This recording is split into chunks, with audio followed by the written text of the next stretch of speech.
Greetings everyone, hey how you doing? It's Matt Sella, and boy has it been a while since I posted any video here on YouTube. So let me get the news out of the way quickly before we get into this Amphibia catching up with season 1 and 2 because I've never seen, but Mark certainly has. Now the news that I want to pass on is ever since we kind of wrapped up on Owl House, I've kind of noticed that our Spotify downloads have been going fairly consistently. However, I personally feel like the YouTube videos have been kind of meandering a little bit in terms of engagement, and I personally want to find a way to try to enhance the visuals to kind of make it more engaging for you folks. I want it to be fun, and this YouTube thing, it's not a full-time thing. It's just kind of on the side as a hobby. I enjoy doing reviews with animator friends, artist appreciators, all that kind of stuff. It's fun to talk about these things, and I enjoy doing them. However, I feel like more effort needs to go into the YouTube videos, and so for here on out, you probably won't see as much YouTube videos until I come up with a new format that should be more fun to watch, and hopefully will get you guys engaged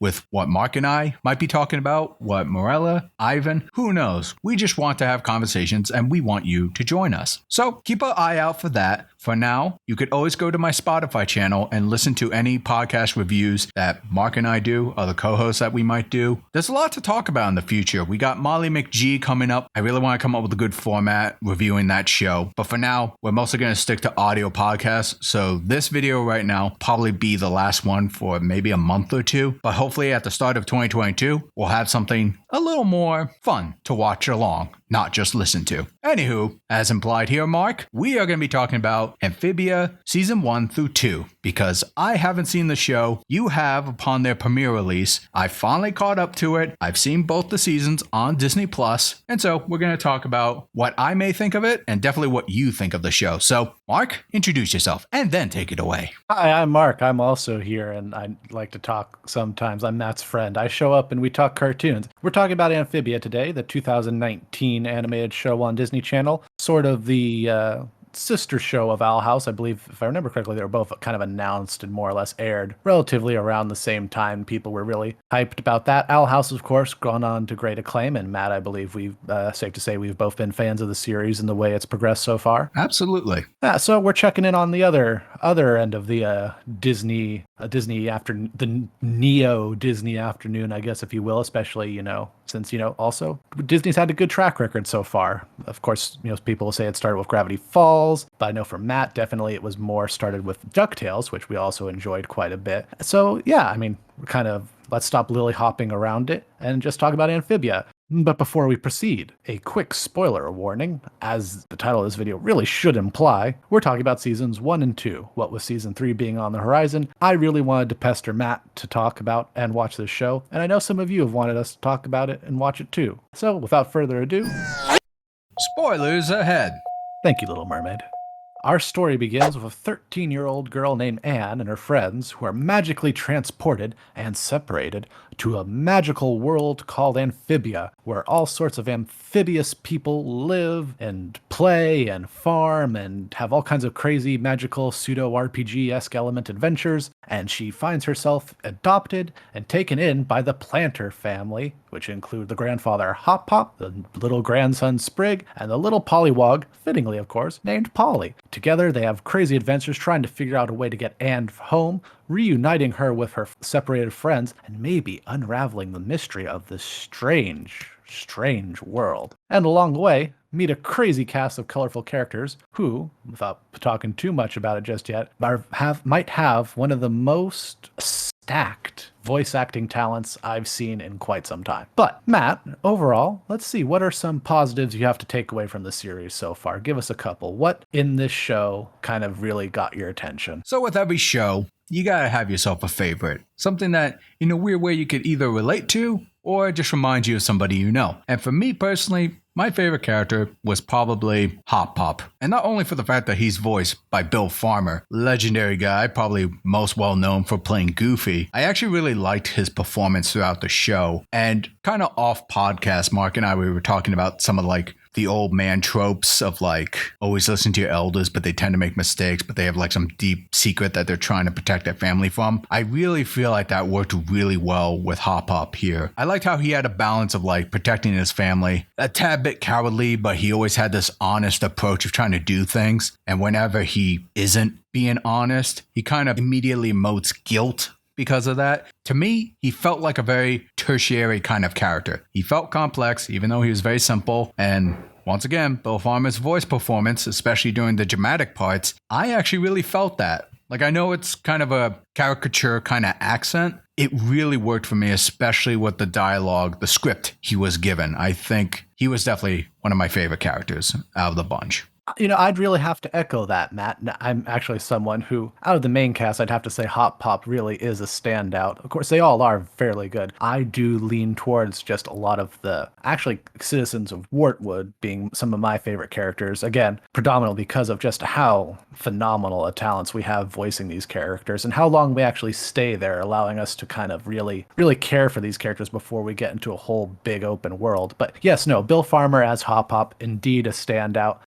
As we mentioned, spoilers, his lie to Anne about the music box and his fear of the music box after having lost Sprig and Polly's parents to some pretty crazy shenanigans in the past and just trying to protect his family. Like, it's really great. Him and Anne, who voiced by Brenda Song, have just this great dynamic and this moment where it's clear they both care about each other, but there is that rift of trust there for a good while. And it's just, it's not something that just goes away, even if both people really kind of just want things to go back to normal. Very well acted, I think, by both parties there, in my opinion. Well, we talked about favorite characters there, Matt. Any other positives you might have before we go into some other details? So kind of already what you alluded to, the voice cast for this entire show is really, really damn impressive to me. Like, you have a lot of the contemporary voice actors who you might recognize, such as like Troy Baker playing Grimes. Like, I'm in a weird bubble here where I kind of find Troy Baker's,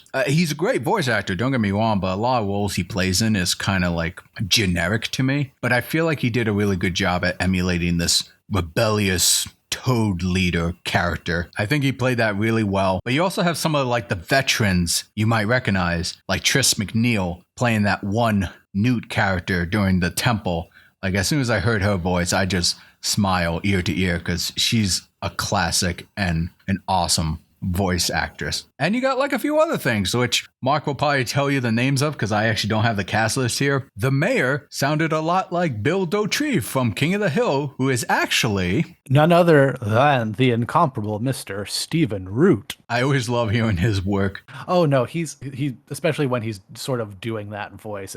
The characters are always charming, even when they're, like the case of Mayor Toadstool, honestly kind of a jerk. And of course, speaking with the mayor, his little buddy Toady, played by Jack McBrayer, I always liked hearing his voice too. Yeah, a regular in the voice acting community, probably most prominently known today by some of our younger audiences as none other than Mr. Fixed Felix. And then you got other like legends himself. You got Keith David playing the Newt King. King Andreas himself, of course. By the way, Mark, did you notice that double Easter egg that happened? It was during the last episode of season 2 at the very beginning where you see Marcy in the library and she opens this book of like magic stuff. And the very first set of pages she sees like a picture of that triangular Illuminati character who I assume is from Gravity Falls. I have very little knowledge of him, but am aware of his existence. God, I need you to watch that series. Okay, pause. I don't care. We're stopping the podcast. Really make it so that when we come back to video, I get Matt to talk about Gravity Falls. Thank you, comment section. Okay, unpause the video. Damn it. Anyway, did you notice also on the other page, it was a anatomy diagram of Goliath from Gargoyles? Of course, a fitting tribute to none other than Mr. Keith David. There you go. His still beloved series and character, which is saying something considering he is also the voice of Dr. Facilier. So yeah, you got yourself pretty cool little Easter eggs there for the voice cast. But yeah, there's a lot of people in here that are both veterans, somewhat more contemporary. It's just a really solid voice cast, in my opinion. It really is, and we can go on and on. You got Kevin McDonald, aka Pleakley in there. You got John DiMaggio, of course. I mean, like, it goes on, and our newcomers are no slouch either here. Like Like Justin Feldbringer, who voices Sprig, I think he does a pretty good job there. And, maybe he's done other stuff. I apologize if he has or hasn't. But, all around, I think this really, out of even a lot of the modern, I guess, Disney Channel shows, I think has one of the best and most well-rounded rosters I've seen in quite a long time. And that's saying something because I think we have not been shy of expressing how much we've enjoyed the voice cast in other shows. So I think the fact that Amphibia kind of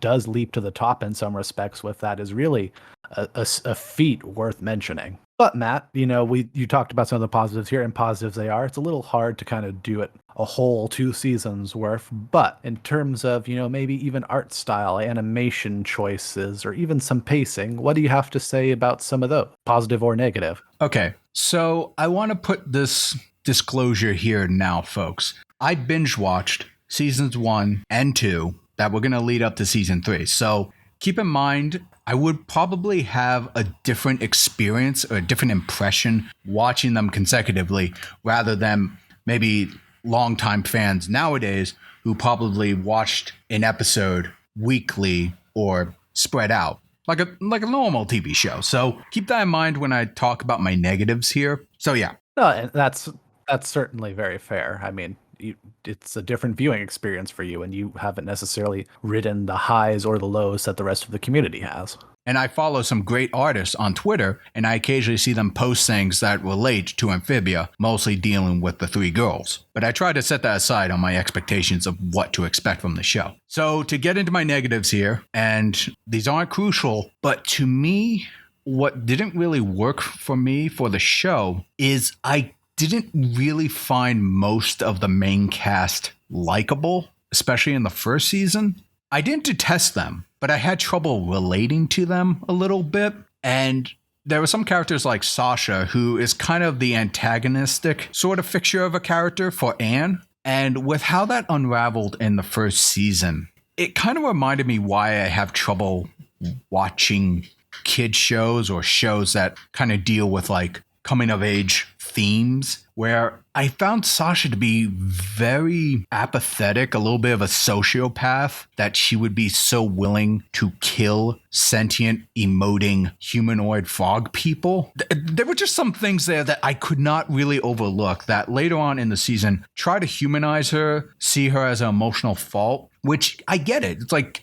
teenagers or kids, they're still growing. I mean, human brains don't stop developing till 25. I get all that. It's just really hard for me as an adult to kind of like look past that in terms of a narrative where I'm like, okay, Sasha, I really, really think she needs therapy. Deep therapy, because some of the characteristics that she's emulating, that could lead to many dangerous things when she's a tax-paying adult. But that might be super nitpicky. I get that. It's a kid's show. It's supposed to be a little bit more lighthearted, I suppose. To kind of bounce off of that a little bit, I also felt like the writing in the show wasn't as strong as I would have liked it to be. It seemed to kind of have trouble, at least for me, it had trouble balancing slice of life shenanigans that the Planters and Anne would often get themselves into versus dramatic, overarching story parts. As I mentioned before, the thing with Sasha and Anne finally standing up to Sasha, I thought that was good. Kind of came out of left field in terms of tonal shifts, but as it was going on to the second season where we found out what Marcy was hiding, the way the show kind of wrote itself, paced itself, and even some of the ambiance of the music, the emotional beats felt a little forced to me, and I could not stop shaking what Sasha did was worse. I get what Marcy was going through. She didn't want to lose her friend. She didn't want to move. She wanted to kind of stay together with them. But what she did kind of led to a bad thing when it came to the Newt King, which I apologize, I actually don't remember his name. The point is, some of the emotional beats felt very forced to me and did not feel as gradual as I would have liked them to. And to kind of get this all out of the way, and you guys know me, I don't like to compare things too much, but of the big 3, and even though technically it's 4, Mark, I get that. I haven't seen Gravity Falls. Yes, I get that. Let's move on from that. Of the 3 major contemporary Disney shows, let's take DuckTales out of the equation here. I feel like the writing for Owl House in terms of balancing its drama with adventure feels more organic to me, whereas Amphibia feels a little more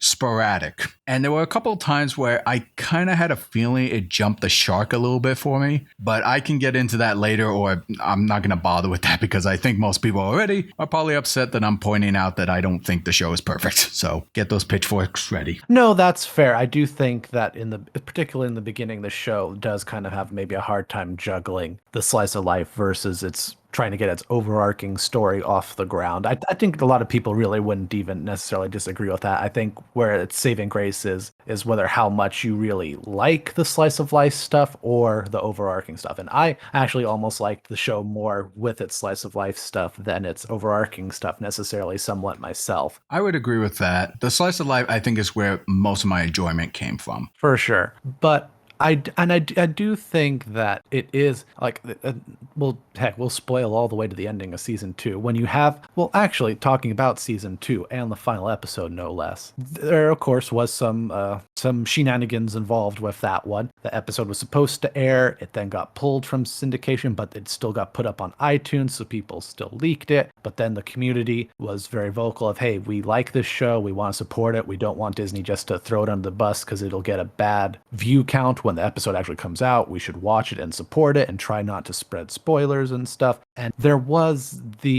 of course, then the like viewer discretion advised, almost anime-esque little like warning, don't go watching this too close to the screen or you'll get, eye issues or something. It was like, it's really weird talking about, may be traumatic for some viewers. And I only saw that version. I never saw the iTunes original without that. So that really, it both raised my expectations of that final episode, but it was really weird. I can kind of see why, but also it's just like, Disney, you approved this. This episode was good to go. How did you like butcher this broadcast? But anyway. And to kind of piggyback off of that as well, in terms of like the dramatic overarching parts, I don't know if you had the same experience, but kind of talking about season 1 with Sasha and Anne, what didn't work for me with the girls too much is that the first episode starts, the opening title itself kind of tells you how she came into the world of Amphibia. But for the most part, we don't really get a setup of what Anne's life was like before she went into Amphibia, only until an episode needs to cover a very specific part of their relationship challenge. And I remember the first scene we really got of Sasha and Anne interacting was when Anne was going to school and she was being harassed by some random ass kid, and Sasha comes in and like deters the bully. And I thought, when I first saw that scene, I thought that's when they first met. But then I think later in that episode, or an episode later, Anne revealed that she was friends with Sasha since she was in kindergarten. And I kept getting thrown off by that. Like, I don't remember exactly how people describe that form of narrative, where it's like insert a flashback right next to a key plot point you want to express. But I didn't really care for that. Like, I wish we had more of an established beginning with these three and then expand upon it later on, because I kind of got thrown around a little bit with that. And I think that's what led to some issues that I had with the dramatic parts, because it didn't feel progressive. It didn't feel organic. It just felt like, oh, by the way, before we get into this, you just need to know this little snippet of history. Okay, there's that snippet. Okay, let's go into the dramatic parts. And I think that's where I found the bigger weakness of the writing. For sure. It is not a traditional beginning, middle, end narrative where even if we don't have all the information in the beginning, it, fills it in a little bit later. You really can't, especially if it's your first time watching it, you really can't necessarily skip the intro, I recommend. Nor should you. It's a really fun intro. There's a few shots in the intro itself that have some really great animation, particularly this one where they're being chased by a giant chicken. Oh, speaking of giant chickens though, Matt, what did you think of, because the show does pull from RPG, what did you think of the almost Final Fantasy level like craziness that was like, what was it saying, like Chikaroth or something? Like, what do you think of some of that elements included in clearly being an inspiration? Did you like those as someone who, is, aware of them? Like, what do you think? Do you think those added or hindered in any way? I definitely think the creatures of this world added to it. And again, I'm being hypocritical here, Mark, with the whole comparison thing. But I remember one of my earlier criticisms of Owl House was I wish they upped the weirdness. The creature design in the world of Amphibia is kind of what I wanted in the world of Owl House, because even though like they're very animalistic insect type creatures that are kind of meshed with birds or mammals or various things like that, I like the level of detail that they put into these creatures, the nods they have to some RPGs, but still kind of have that colorful kids show appeal to it that balances those things really well. So yeah, to go off of what you were mentioning before, I liked some of the blending that happened there. And speaking of homages, correct me if I'm wrong here, Mark, but Frobo, that robot that eventually joined the gang at the end of season 2, he's supposed to be a reference to those robots from Castle in the Sky, correct? He has elements of that. He also has elements of some other frog and robotic X characters we've seen in RPGs like Chrono Trigger. I got more Chrono Trigger than anything, but the arms and a lot of his makeup certainly do lend itself more to a Castle in the Sky Miyazaki anime influence. Yes. Yeah, because when I saw his arms and the brownish color palettes, I instantly thought of that robot from Castle in the Sky. A very good observation. I think that's a very fair one at that. But yeah, to kind of conclude here, because I know we can go on and on about this, we do have season 3 to look forward to. I'm going to get this last negative out of the way, and then I'll give you my general impressions of the show so far. I mentioned there may have been a jump the shark moment for me, and I think it was the final episode where they were confronting the Newt King, learning about what he really was trying to do and all that, and they kind of had an epic fight going on between each other. I remember watching that episode, and I noticed within the last couple of episodes, I've been really trying to focus on building a relationship between Sasha and Marcy to an extent, and it was really focused on the 3 girls. And I noticed during the fight, or even just before the fight, that we really haven't had an episode exploring or exercising the relationship between Anne and Sprig, the kid frog, which I know in the first season we get mostly that. I noticed that was kind of absent in the latest episodes, like he was just kind of there on the side. But then the Newt King threatens Anne by dropping Sprig out the window. And I was thinking to myself, if they actually did kind of reignite that relationship sooner leading up to that episode, I think I would have felt that drama. But then he throws Sprig out the window anyway through some wordplay, and Anne suddenly goes into Super Saiyan Blue, and we get this really anime-esque inspired fight, which kind of threw me for a loop a little bit because I don't know how much I bought it, and I feel bad saying this, I really do. I feel like the animation team and the artists are very talented, great potential there, but with the way they set up the animation, like the dynamic shots, the fluidity of it, the visual art style doesn't really complement that style of animation. And I know the show makes a lot of references to anime, but because of its Western cartoon look, it just felt a little jarring to me. And like I said, narratively speaking, her suddenly going into like a Super Saiyan Blue type character, I felt was a little goofy to me, and I didn't really buy that, but it did not offend me. It just kind of happened, and I was just watching the show. I'm like, oh, okay, we're going here then. That's fine. But yeah, didn't quite hit the mark entirely for me, but I know what I'm saying is probably no es bueno for many of you. But I will say this much though, watching season 1 and 2, I do not regret watching the show, and I think the show itself is fine. It's borderline good. It has potential. I could 100% see why people are entertained by it, enjoy the characters. Some of them I can't relate to, but I can see how they could for some others. Generally speaking, I like the show. It's not my favorite of the 3 that I have seen, and this is just my own bias and preference, but I still like DuckTales the most. I like Owl House for its balance between adventure and drama. And Amphibia, I like the slice of life moments, but to me, the dramatic parts don't really blend into it as well as I would have liked to stand on its own. But I will continue to be invested in the show, and I'd like to see season 3, where I won't get into too much detail because we're over time already, Mark. I like that we're kind of going to tackle, at least from what the intro shows, something that I actually wanted to see because I enjoy the Planters so much. What it'd be like for the Planters and Anne being together not in Amphibia, but in the human world instead. And I think there's a lot of potential of fun to be had there. So I am actually looking forward to season 3. No, for sure, Matt. I think I view the series a little higher than you, but I will say, I think at least, having seen more of the shows than you, I would say between Owl House and Gravity Falls, I would say Amphibia would be my number 3. And that is in all fairness, a very good number 3 to be in because, those are 2 high quality shows in terms of animation, voice acting, narrative, both shows nailing it, killing it. So to be number 3, in my opinion, not too shabby for Amphibia. I am, of course, looking forward to season 3 very much. Love to see how the planters, like you said, will react to the real world. And overall, I'm just happy you're I love it when my friends can watch cartoons with me and, we get to talk about them. And when you let me be on your show. Absolutely. And plus, I enjoy watching these shows because I like to see where some of the trends are going, whether if I view them positively or negatively. If I can get some form of enjoyment out of it, that helps me take a break from the real world shenanigans, which is a very positive word to use in that case.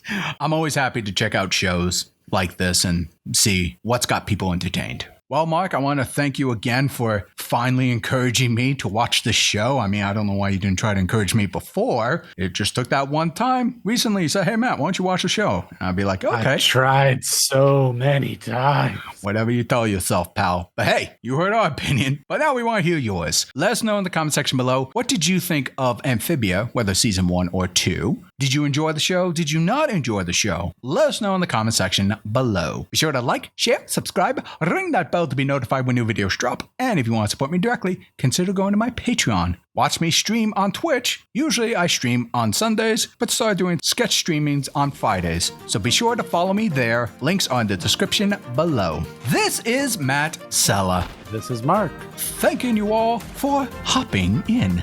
Ah, you see what I did there, Mark? I did. It's nice.